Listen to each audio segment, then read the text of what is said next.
बिहार के deputy CM सम्राट चौधरी के साथ बिहार के नियोजित शिक्षकों की वार्ता खत्म हो गई। आप लोग जान चुके हैं।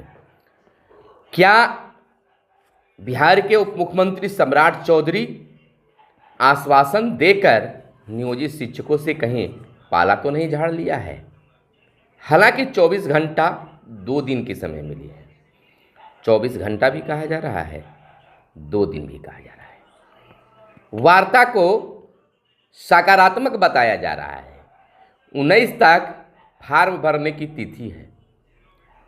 2 दिन भी अगर माने तो फिर 2 दिन और समय बचता है। यानी शिक्षकों के पास में, यानी कि शिक्षकों के पाले में जीत की गेंद अभी भी है। सफलता की गेंद शिक्षकों के पाले में है। इधर एसीएस के पाठक के खिलाफ चार्जशीट भी दाखिल हो गया है और शिक्षकों के ही हाथ में अब ऑनलाइन और ऑफलाइन परीक्षा देने का विकल्प है। नौकरी तो अब बच गई, अब जौदद है स्थानांतरण को लेकर। और शिक्षकों के पास जो टाइमिंग की बात है 10 से 4 करने की, उसकी भी मांग रखी गई। और तो और हम आपको बता दें कि जो वार्ता हुई नियोजित शिक्षकों के नेतृत्वकर्ताओं की ओर से, कहा जा रहा है कि बिल्कुल सकारात्मक वार्ता हुई है।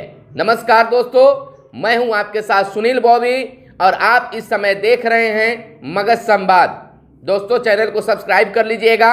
यह आपकी अंतिम लड़ाई है, निर्णायक लड़ाई है और हम आपके साथ हैं। हर खबर को बताने का काम कर रहे हैं, तो आपका भी कर्तव्य बनता है कि आप चैनल को सब्सक्राइब कर लीजिएगा। चलिए दोस्तों, हम आपको बता दें कि अभी आपसे कोई पूछे कि क्या निर्णय ले रहे हैं परीक्षा को लेकर, फॉर्म भरने को लेकर, तो आप कुछ भी क्लियर कट में बोलने के लिए तैयार नहीं हैं। एक तरफ संगठन की दबाव, तो दूसरी तरफ नौकरी जाने की बात, तो तीसरी तरफ सरकार की बदलती फैसले।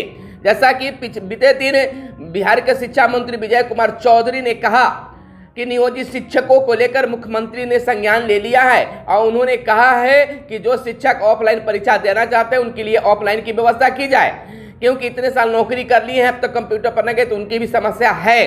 तो इस माध्यम से हम कह सकते हैं कि अब शिक्षकों के हाथ में ही है कि वह ऑनलाइन परीक्षा देंगे या फिर ऑफलाइन परीक्षा देंगे। अब कहिएगा कि कैसे हमारे हाथ में है, तो यह कुछ क्लियर नहीं है भैया। या मान्य जो भी ये देख रहे हैं, मैं यह आपको मिसगाइड करने की कोशिश नहीं कर रहा हूं, लेकिन अनुमान तो आप भी अनुमान लगाइए कि आखिर ऑनलाइन परीक्षा कौन देगा, ऑफलाइन परीक्षा कौन देगा। 3 बार ऑनलाइन दिया गया, 2 लाइन ऑफलाइन दिया गया है। इसका मतलब तो सीधा सीधा यही निकलता है कि जो लोग फॉर्म भर रहे हैं या भर दिए हैं, उनकी अब तो ऑनलाइन परीक्षा होगी। 3 तबादले का जगह पर जिला का नाम दिया गया, उनकी भी तबादला होगी। तो खैर इस पर तो संशोधन हो सकता है, लेकिन उनको तो ऑनलाइन परीक्षा देनी होगी। बाकी जो बचेंगे तो इसका मतलब हो जाएगा कि यह ऑनलाइन परीक्षा देने में सक्षम नहीं है, इसका विरोध किए हैं, तो इनकी ऑफलाइन परीक्षा हो जाए। यह बात हुई। खैर बात की बात है, आप समझिएगा अपनी बात को। दूसरी बात हमें आपको बता दें कि कल की वार्ता में कहीं बिहार के डिप्टी सीएम सम्राट चौधरी, उस बैठक में जीवन कुमार भी एमएलसी मौजूद थे और बंशीधर बजवासी, आनंद कौशल, प्रदीप कुमार पप्पू, केशव कुमार, अमृत विक्रम, जितने भी लोग थे, तमाम लोग वहां पर मौजूद थे। सभी ने अपनी अपनी बातों को रखा। तो क्या उप मुख्यमंत्री जो हैं आश्वासन देकर पाला तो नहीं झाड़ दिया? हमने पहले भी बताया था कि उप मुख्यमंत्री डायरेक्ट कुछ वार्ता में फैसला नहीं ले सकते हैं, और वैसा हुआ भी। तो यह भी आज हम बता देते हैं कि कभी भी उप मुख्यमंत्री जो है शिक्षकों को लेकर खुद फैसला नहीं लेंगे, और जो वार्ता 2 दिनों के बाद करने की बात आई है कि फिर बुलाएंगे, तो उसमें भी कुछ क्लियर नहीं होगा। जब भी कुछ घोषणा करेंगे तो बिहार के मुख्यमंत्री के ही मुख से घोषणा होगा। हाँ, यह जरूर है कि माध्यम मुख्यमंत्री बनेंगे, मुख्यमंत्री तक अपनी बात को पहुंचाएंगे, लेकिन वह जो घोषणा है, जो पत्र निकलेगा, वो मुख्यमंत्री के माध्यम से ही होकर निकलेगा।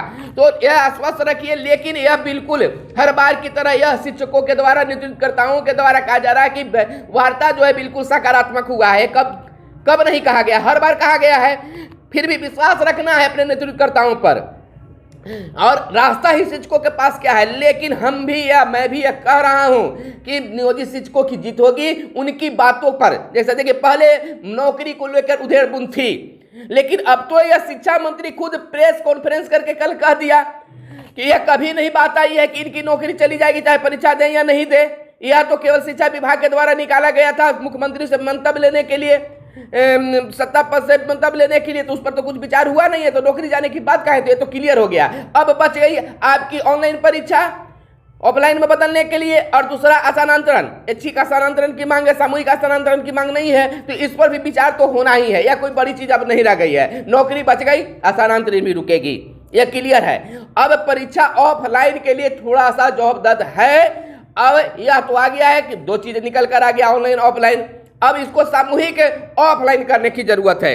आपको बता दें कि आश्वासन मिला है, तो थोड़ा सा सरकार पर विश्वास शिक्षकों को रखना ही होगा, और तब जाकर क्लियर हो जाएगा। तो 2 दिन वक्त मांगा गया है, तो आज जो है 16 फरवरी है, तो 16 एक दिन, 17 एक दिन, उसके बाद में भी आपको 2 दिन समय मिलता है फॉर्म भरने के लिए, तो अखबाकानी की जरूरत नहीं है। जैसा कि अपील नेतृत्वकर्ताओं ने किया है, आनंद कौशल ने किया है, अमित विक्रम जी ने किया है, प्रदीप कुमार पप्पू ने किया है, बंशीधर ब्रजवासी ने किया है, तमाम नेतृत्वकर्ताओं ने किया है, अपील किया कि अभी रुकिए, फॉर्म नहीं भरिए। 19 तक ऐसे भी फॉर्म का डेट बढ़ गया है, 19 तक उसको भरने की तिथि है।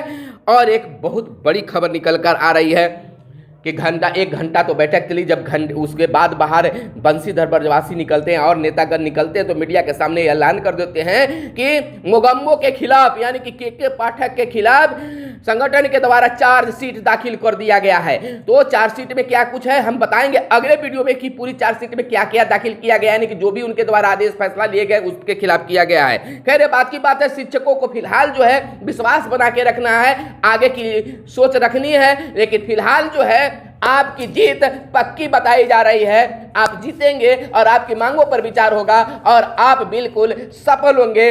आपके स्थानांतरण, आपको घर उजाड़ने की कोई हिम्मत नहीं कर सकता है, यह बातें अब आ गई है। और बंशीधर ब्रजवासी ने उप मुख्यमंत्री को यह भी बताया कि किस तरह से आपके ही जहां जिस राज्य में सत्ता है वहां जो शिक्षक थे उनको कन्वर्ट किया गया। तो इस तरह से जो है अब जीत पक्की बताई गई है।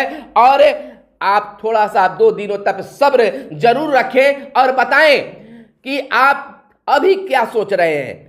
क्या संगठन जो हर बार आपके लिए आगे बढ़ी है इस बार सफल होगा? निश्चित सफल होगा, यह हम आपको बता दे रहे हैं, निश्चित सफलता मिलेगी। क्योंकि अब नेतृत्वकर्ता अब लड़ाई की शुरुआत नहीं किए हैं, एक आम शिक्षक के द्वारा यह शुरुआत की गई है। आम शिक्षक सड़क से सदन तक लड़ाई को लड़ रहे हैं। तो बस यहीं पर हम आपको यह कहना चाहेंगे कि बस संगठन की ओर से जो खबर आई है, जो बताया जा रहा है कि सकारात्मक हुआ, तो सकारात्मक है बैठक। आश्वासन भी उप मुख्यमंत्री के द्वारा मिला है और मुख्यमंत्री भी आपके साथ हैं। मुख्यमंत्री नीतीश कुमार की कभी भी ऐलान आपके पक्ष में हो सकता है, लेकिन नौकरी बची, स्थानांतरण नहीं होगा, ऑफलाइन परीक्षा होने की भी ज्यादा उम्मीद बताई जा रही है। फिर मिलते हैं अगले वीडियो में, तब तक के लिए चाहेंगे इजाजत। धन्यवाद।